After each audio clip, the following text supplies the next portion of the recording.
Hey folks, fWhip here, and welcome on back to Hardcore Minecraft. Today I'm tackling the largest transformation project I have ever done in one episode. Starting with my small cramped villager trading hall and turning it into this absolutely ridiculously large villager trading emporium. This video has taken over 40 hours to create, and I had to mine over 90,000 blocks to make this happen. Please subscribe as it helps me out a ton and it's free to do, but let's get going. Alright, episode 33 of Hardcore here, my friends. Let's get to work right away as I'm very much in the mood for digging and seeing what we can get done. What's our tool situation looking like over here? I've got a fairly healthy netherite pickaxe over there, but then we still have 3 diamond pickaxes. Can we upgrade those to netherite? Oh my gosh, we can do it! We can do it all! Wow, okay, that's amazing. Where's that trusty blast furnace in here? Under here? Yes, it is. Perfect. Then from there, how's the enchants looking on these guys? That one's pretty good, that one's pretty good, and ooh, we need a better efficiency roll on that one. I would love to get them all to efficiency 5 if we can, though. Why are there hoglins up here? That's never happened before. I don't like that. I don't like that at all. As far as I've always understood it, we need to max out these pickaxes before we upgrade them to the netherite version, so I'm gonna see what efficiency books we can get down here. There we have it. Almost half of our levels are now gone, but check that out. Oh, those are amazing. Here we go, back over at the house, and we've got 1, 2, and 3 more netherite pickaxes for ourselves. I need to have some way to tell apart the OG ones, and this might be costing 16 levels over here, but we gotta do it. We got the silky fWhippy, and we already have the fWhippy picky. We're all good to go. A quick stop at the gold farm we built in the last episode. It is time to tell you all about my plan for today. My goal on Mooshland has been to create a giant circular area with 4 corridors stretching off to the sides. We've already built 1 corridor, being the farmer's zone, and then from there I want to add 3 more corridors around the edges that are going to have 1 for librarians, 1 for stonemasons, and probably 1 for toolsmiths.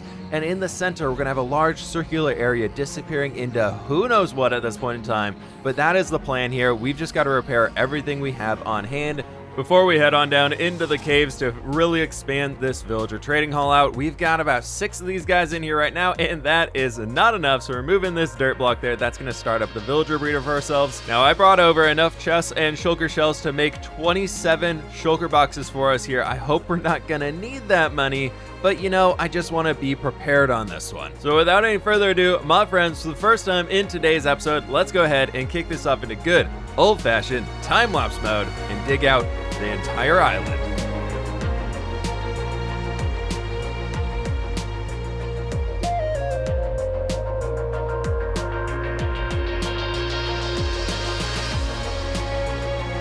After 3.5 hours of digging, I am left with a giant hole here in the center, still with 3 more wings to dig out. And probably more importantly, we have 27 shulker boxes filled of various types of stones, and 5 completely broken down netherite pickaxes that this one is on the brink of destruction with 9 durability left. But good news is I can at least fly out of the villager trading hall now. Look at the size of this thing. For the 2nd time already, we are headed up to the gold farm because I need some experience. My God, am I thankful we built this last time. Come here, my Britties. This right here is the glorious sounds of progress inside our hardcore world. Check that out. Every single pickaxe is already fixed up, and I've been here for 4 minutes. And I got 10 more blocks of gold. I'll take it. With the 3 areas left to dig out, I came back over to get a bunch more shulker boxes, and I only really have enough to make probably 40 more of them at this point. But I've got 32 here ready to go for ourselves, and we've got a lot of digging to get right back into. We need to clear this whole thing out today before we can really move forward at all. With the shulker box mountain slowly growing over here, we've got to build a lot more of them to put on the ground. From there, I got right back into digging out these tunnels, only to realize that the beacon from the center of the circle does not make it all the way down to the end of the tunnels, so I had to move it for every single one of these tunnels we're trying to dig out. I'm going absolutely insane from all of this digging that I thought this was how you build a beacon. That's not how you build a beacon. Okay, well, maybe I need to take a break.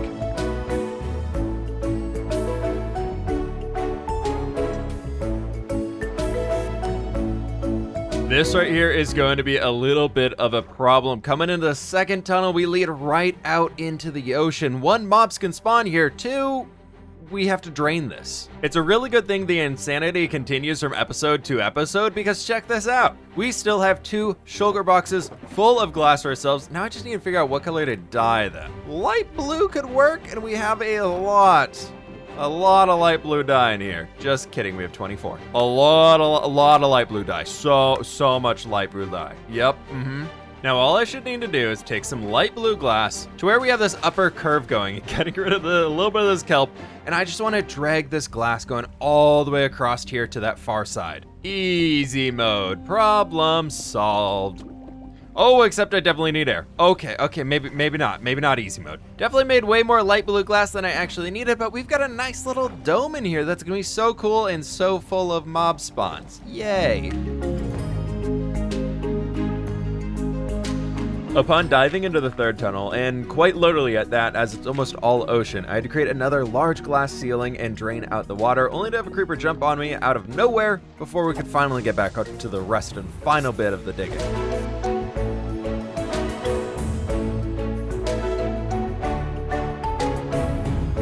Oh my god, we've done it. I don't need to dig anymore. I hope. A few days ago, I shared this screenshot on Twitter, showing I'd mined almost 143,000 blocks. Now looking at our stats today, my friends, we have mined 211,206 blocks with our netherite pickaxes. To avoid you all the math, that means we've done nearly 70,000 blocks today so far in this episode. This is so much so that I can actually fly all the way around in every single one of these tunnels. Oh my gosh, even with cinematic, nope, that's a wall. I do kind of love having the water access above the tunnels down here. That's gonna look absolutely amazing when we get these areas detailed out. However, the mob spawning and this being a slime chunk's a little bit of a pain in the butt. Next step, my friends, is we need to start getting the details in here. Thankfully, a lot of this is gonna be pretty easy to get as we have all of the villagers inside of here, which might be able to repair our tools a touch, but we're able to get all of the quartz we need from these Stonemason villagers here. But it's time for one more trip to the gold farm. Don't worry, that final mining mission only broke 3 of our pickaxes. I raided my storage room as best as I could, and I don't think I quite had enough basalt, so quick trip to the nether here. Just gonna mine down this entire little mountain, and that should be good. All right, making sure that we line this thing up perfectly here. Coming back to this side, and then I think we want to do one right in here. And then we do one right over in here. And then to match everything else that we've been doing, 19 blocks in between every single one of the pillars, I should be able to fit 2 to 3 rows in here. Our base support beams are now in, and all I gotta do from here is stack up the polished basalt going all the way to the ceiling. And then of course the smooth quartz archways going around on every single one of these too, and it just frames it in so dang well. I'm really loving this as a bit of a brighter detail. The bare bones structure around our villager trading hall is now in place, but I think before we can get too much work done on the detailing side of things, we need to do a little bit of technical work. This minecart rail over here looks very day 1 Minecraft, and we're almost on day 1100, so it won't do anymore. We need a new way to transport our villagers around to all of the different halls. And I'm thinking hanging from the ceiling is our best bet for this one. And we're gonna need a lot of chains to make this happen. Oh, I need a new storage room for the iron system. Nope, we still have space in the back. It's fine. It's totally fine.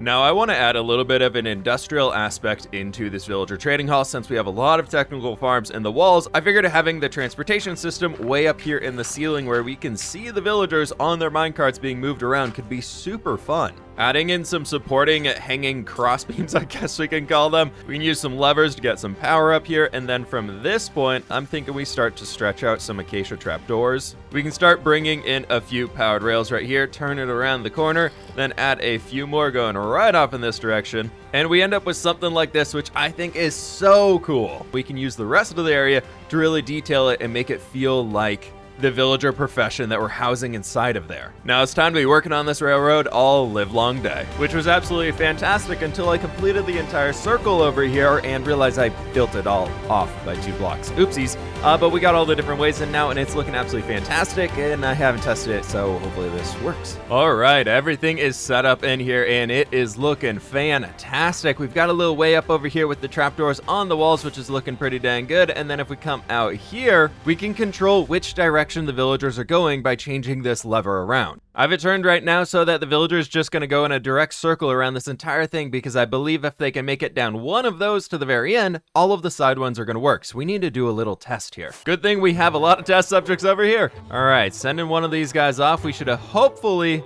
eventually see him flying around the top. Or not at all, because I definitely need a rail right here. Off you pop. Go, go, go. Now he should be going all the way up. Nope. Nope, the cat blocked him. Nope, he's going all the way back that way.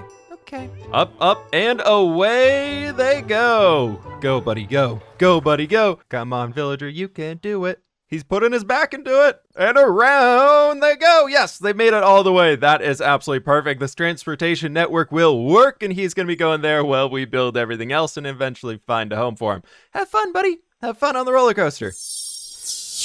Now, my friends, that we finally have all of this stuff completed over here, we can move on to decorating the individual halls themselves. This one right here is going to be for all of our librarian villagers, and I want to go the route of a mystical fantasy librarian here. Now, I haven't tested any of this, but I'm really hoping it's going to be working. So if we bring some bookshelves right across here, because, you know, they're librarians, they probably have books. Yeah, oh, don't tell me I miscounted that.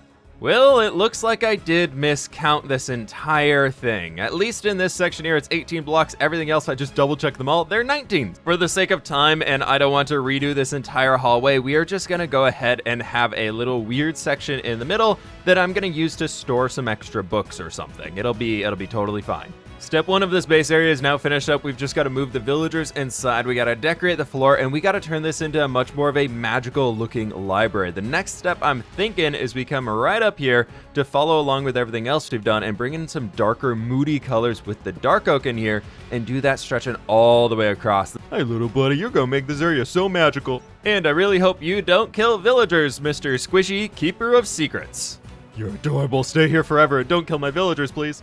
I've been working on a floor design over here and finally came to something that I really enjoy, just having all of the dark oak in the middle. As we have the ocean biome here, we need to be very smart about how we light these sections up, as I don't think the little lanterns up there are gonna do it. What we could try is some magic floating candles. So if we light those and get rid of the dirt blocks, I believe they do stay. Awesome, amazing. About to look like Hogwarts in here. And it's definitely not perfect so far. In order to make this completely mob-proof, we're gonna have to fill this entire place with candles pretty much, because they're not a great light source at this time. 118, this would be amazing. It would be perfect, it'd be done. But right now, it's not gonna work. Time for a bit of a new plan. There we go. That is looking a million times more magical in here. I love this. I have absolutely no idea what to do with the walls yet. If you got any ideas on that, let me know down in the comments below. I want to do something magical up there. Next step is going to be decorating up the roof right here. So I jumped into the nether to harvest up a bunch of crimson vines, and from here we're going straight to find a coral reef. All right, let's go find this coral reef. Wait, what's the shulker? You've got to be kidding me. I thought I was out of spruce wood. This is amazing. And my old ender chest. Okay, you are all coming with me. Oh my gosh, we're here. I'm almost out of rockets too. I forgot to bring my rocket shulker box. Okay, finally, we can gather up as much of the stuff as we can take home with us. That right there should do it for us on the coral front here, my friends. And it's time to head back on home so we can actually get to be building this brand new reef. Working off what we had on the farmer's tunnel is I wanted to bring in a lot of leaves into the ceiling over here, and then also use those crimson vines that we gathered up earlier, and then we can finish decorating the entire inside. After that, I jumped on top of the glass tube that we have and started placing sea pickles all over the place and adding in a bunch of coral. I decided to go with the pinks and the purples on this one to give that mystical vibe, and then we can save the reds and the yellows and whatnot for maybe the mason tunnel? This is looking absolutely epic inside of here. I decided to bring in spruce planks across the entire top section, and it is looking very, very good. We need something more to detail, however, but I am loving the coral up there. That squid, though, has given me an idea. What if we had glow squid swimming around up there?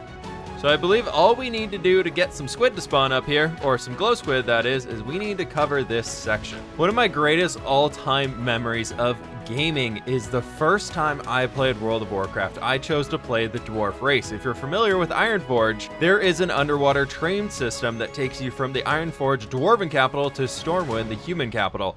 And it is so cool because there's a section where you see the water, and if you're looking outside of there, you can see a Loch Ness monster chilling down at the bottom of the ocean. I just remember that being absolutely amazing and just blowing my mind as a kid. So I'm gonna leave the dolphin in here, those two squids, and hopefully we can get some glow squid to spawn up here too. While I wait for those guys to pop up, I'm going to start the long adventure of moving our librarian villagers all the way over into the brand new library. Did I spend nearly 2 hours building an entire villager transportation network above so we don't have to put rails on the ground? Yeah. Am I gonna use it? No. This is so much faster right here. Otherwise I have to take them all the way back there, then all the way down, and then all the way back, and it's for new villagers. That's for new villagers. But these guys, they're old villagers, and they don't need to go very far. First one's in place.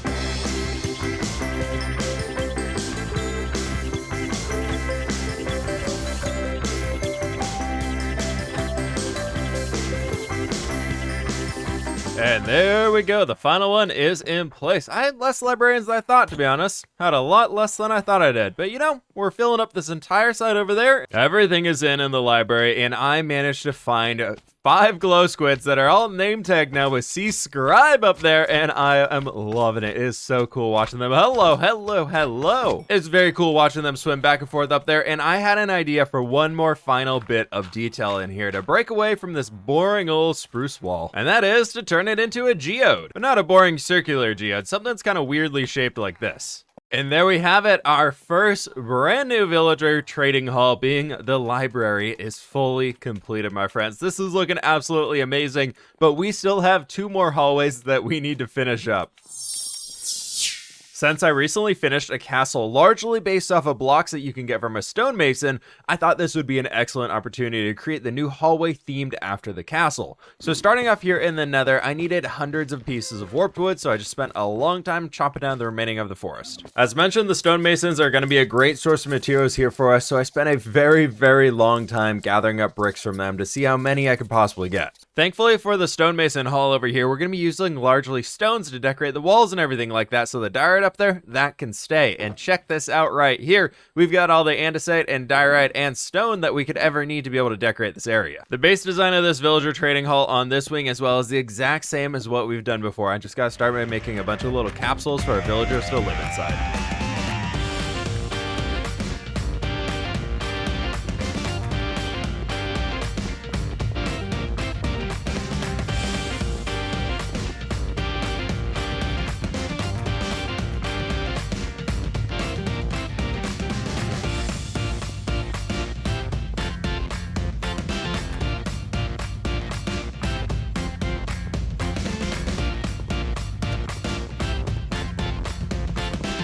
All of the trading sites are now set up and ready to go for our villagers to move in, but first we got to get the floor finished up down here so it's a little bit easier to move around. This time we're going to be using a mixture of cobblestone as well as andesite in the floor, and then a bunch of smooth stone as a little bit of a trim block, similar to how we did it already right over there in the library. I tried doing something a little bit more decorative with this one. We'll see if it pays off. Now this right here is really starting to feel like the castle, and I am loving it. One thing we're missing in though is the copious amounts of flowering azaleas I had used. That and the walls that are now in place, and it looks so much brighter in here with having the white diorite up at the top, and oh my gosh, I am loving it. I figured an extra fun detail we could add around here is a few brown beds to symbolize some benches for ourselves, and then using the anvils we can stack up our flowering azaleas to make it look like we have some nice little plant potters. Why they're with the stonemasons? I don't know. You don't ask why somebody builds. You build because you must. I don't even know what this monstrosity over here is that I've created. This is disgusting. That is a whole nother level. Moving on, before we can get the villagers in here, we need to add a few more details and finish off the ceiling so it doesn't look quite as disgusting before we bring them into their new forever home. After only 3 dirt pillars of shame to get up to this level here, we are finally done with decorating the ceiling, and it is looking absolutely fantastic up here.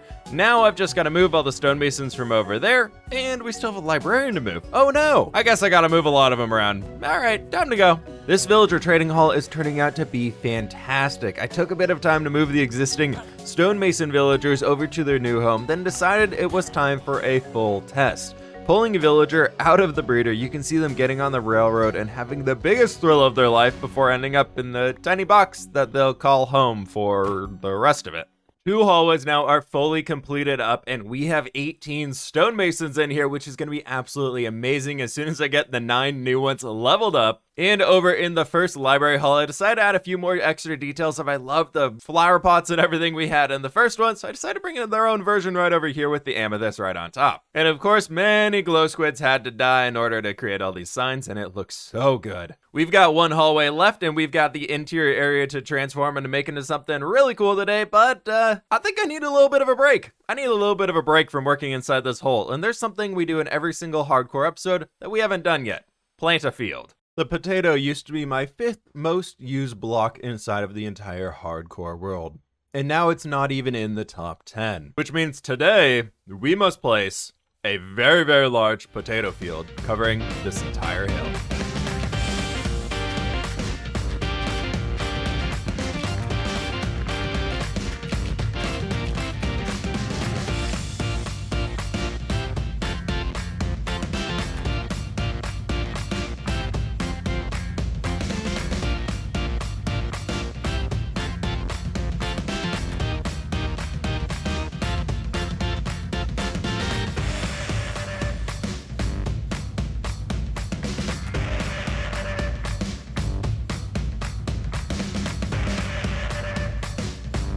And there we go, a new potato field. I even surrounded our sad excuse for a pumpkin field right over here with some bushy goodness, and it is looking fantastic out here. That was such a nice break from building over at Mooshland by building something else in a completely different area of the world. Okay, it's time to get back over to Mooshland and actually get some productive stuff done. Yes, the blank canvas of our final hallway we must build today, and thankfully this one is completely in the mushroom biome, so I don't have to worry about lighting it up. Our villagers can just live in darkness here, because it'll be a mood. But there's one slight issue coming with this here, is we're trying to fill it with toolsmiths, weaponsmiths, and armorsmiths, right? Well, I don't really have any of those, so we need to get a few. Starting off with some toolsmiths right here, and these dudes are only super useful here if we can actually trade them all the way to max and zombie cure them. So it's going to take a long time to do this. We can fully unlock these guys for a little surprise later on, but we might as well level them up twice so they're locked in. Some good iron trades right there, I'll take those, but we're never gonna use them. But look at that, efficiency 3. There's hope for a diamond pickaxe there. Maybe, we'll see. Our gold boy has summoned another gold boy over here, so dropping him back down, we can throw the splash potion of weakness, and hopefully that hit them, and it did. Which I've already run off to the nether to grab up a bunch of crimson logs for ourselves, so we could bring that up, because I wanna start working with a lot of deep slate as well as crimson, so we get that kind of darker red maroony colors with the dark deep slate colors as well. And on we get back with the process of building up this entire area. Oh boy! Base steps on the new hall are now finished up, and I'm kinda digging this color palette in here. I wanna figure out something we can do with the floor, because right now it's a little boring. And I still wanna figure out how we can get some little obelisk things here in the corners as well, so I'm kinda getting all that stuff going. But I saw this right up here, and I was instantly hooked on the idea of having some movement inside of our build. A lot of Minecraft builds get very, very boring. You hear a lot of big name Minecraft builders talk about this constantly, is builds just feel very static. You have to do something to give them life. And well, a mineshaft is a great idea on how to do that, so I want to send a little minecart going, just zooming back and forth around here.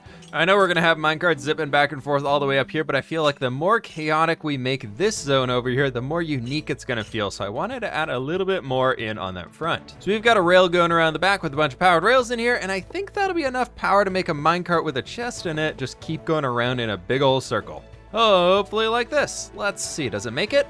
Yes, it's zooming. That's almost a little too fast though. There we go, awesome. I love breaking the mold of these zones here as well, which will add a lot more interest to this section since we aren't very heavily guided by these pillars anymore, so that makes it unique over here. I've been trying to come up with something to do on the far side away from the rails, and I think I've got it. I think I've come up with something really cool here. We're gonna try and make a lava fissure, which for that, we are gonna be needing a lot of magma blocks for, so we're back up here at the magma cube farm. That is always a sight to behold, and I love it. We've got 3 stacks of magma blocks, and that should be good to go. But wait, we also need more basalt. Oh boy, gonna die to a magma cube out here. You know, I had planned to build a basalt generator in this episode, and I was like, nah, we won't need one. We won't need that much basalt, and I spent like 3 hours mining in the nether for it at this point. So I had originally planned to put lava in this build, but I'm thinking we can just do some glowstone hidden beside some orange stained glass, and that might be able to fit it, because lava might be a little dangerous to work with back here, especially if we want to clear it out eventually for a farm or something. All of these things that we're building up here, I'm trying to make them rather flat because we might be removing them eventually. Not that I really want to after we spend time building them. You know, it could happen. But if we get some magma in like this, and then we go behind it and add a little bit of glowstone to help light this place up, and bring the orange stained glass in front of the glowstone, and we add an outer layer around this with our black stone, and finally bringing in the basalt stone. Do we end up with anything that looks like lava? No. Not really, but it does look pretty cool. I think I like it.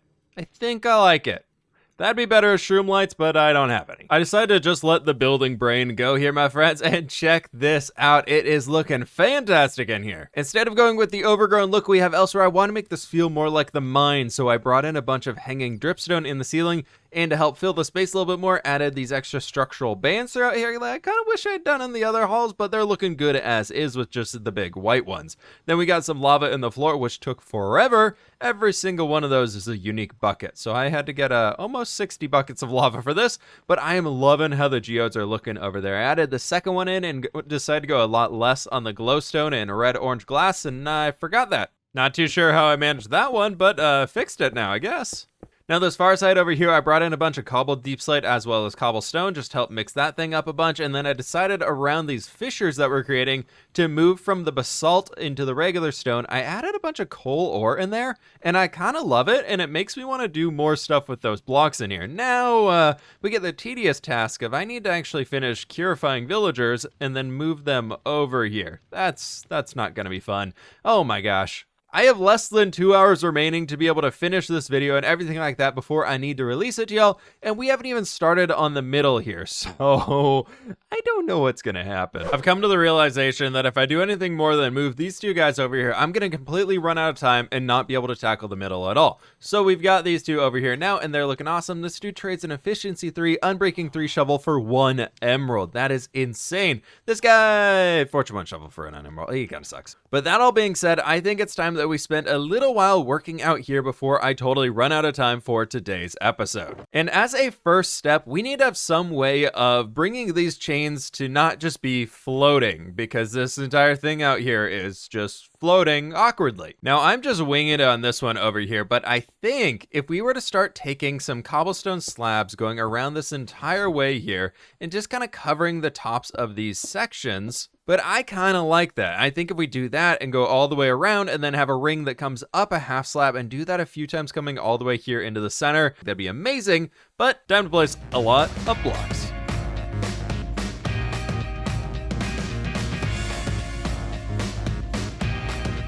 Well, we got a little bit of a roof on this cavern now, and it's looking absolutely awesome, and I want to make sure I'm doing this central area right in here.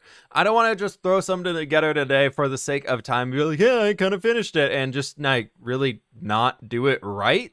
So I think what we're going to work on here just as the final piece of today's build, because I've spent 4 days building this thing, and there's eventually got to be a time where you call it quits and you just got to be happy with what you got, I guess. I'm so happy with this build so far, and it's looking absolutely amazing, but I want to get a little bit of a pathway going around here of using some cobbled deep slate. I feel like it's going to look awesome inside this area. I'm absolutely in love with this tunnel we made over here, so I think we echo that same type of detail around here, just having cobbled deep slate all over the place. Could be very cool. And I can happily say that it does. But on top of this mountain of shulker boxes, I can also say that our villager trading hall is now complete for today, with 4 unique wings from the underground farming grotto to the mystical library, the mini castle inspired hall for our stonemason villagers, and finally diving into a large volcanic mine structure for our future mass production of diamond tools. This project has taken well over 40 hours to complete at this point, and dang, I should have just recorded a 100 days challenge video, as we're well over that here as well. Woohoo! Thank you so much for watching. Please be sure to leave a like on this video if you did enjoy, as it helps me out a bunch and shows me you want to see more stuff like this down here in the future.